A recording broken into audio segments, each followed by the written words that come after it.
গণহত্যার মামলায় ফাঁসির রায়ের পর এবার দুর্নীতির দায়ে ২১ বছরের কারাদণ্ড সাবেক প্রধানমন্ত্রী শেখ হাসিনার।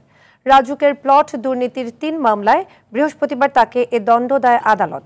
এছাড়া তার মেয়ে সায়মা ওয়াজেদ পুতুল ও ছেলে সজীব ওয়াজেদ জয়কে ৫ বছর করে কারাদণ্ড দেওয়া হয়।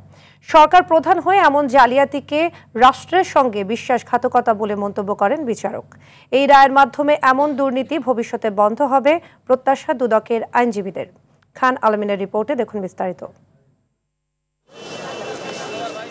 ক্ষমতার অপব্যবহার করে পূর্বাঞ্চলে সরকারি জমি নেওয়ার অভিযোগে দুদকের ৩ মামলায় আসামি ছিলেন ক্ষমতাচ্যুত প্রধানমন্ত্রী শেখ হাসিনা সহ মোট ৪৭ জন। তবে ব্যক্তি হিসেবে সে সংখ্যা ২৩।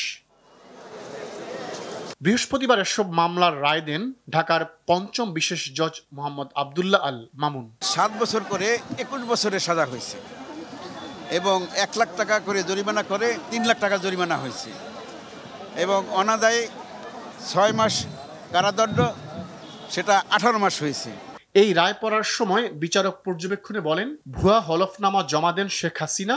এই প্রতারণার মাধ্যমে রাষ্ট্রের সঙ্গে বিশ্বাসঘাতকতা করেছেন টানা ৪ বারের প্রধানমন্ত্রী। তিনি অন্যায়ভাবে দরখাস্ত না করে সমস্ত রুল রেগুলেশন এগুলো ভায়োলেশন করে তিনি ক্ষমতার অপব্যবহার করে এখানে প্রতারণার মাধ্যমে যে পলিটি নিয়েছেন, এটা খুবই অন্যায়। শেখ হাসিনার এই জালিয়াতির বিষয়ে তৎকালীন গণপূর্ত প্রতিমন্ত্রী ও রাজুকের চেয়ারম্যান অবগত ছিলেন বলে উল্লেখ করা হয় রায়ে। তা সত্ত্বেও প্রধানমন্ত্রীকে খুশি করতে পরস্পর যোগসাজশে প্লট বরাদ্দ দেয়া হয়। সাজা যাবজ্জীবন আশা করেছিলাম, আদালত সন্তুষ্টে যা দিয়েছে এটার উপর কোনো সিদ্ধান্ত নিতে হলে আমরা দুদক কমিশনকে আমরা অবহিত করব এই রায়।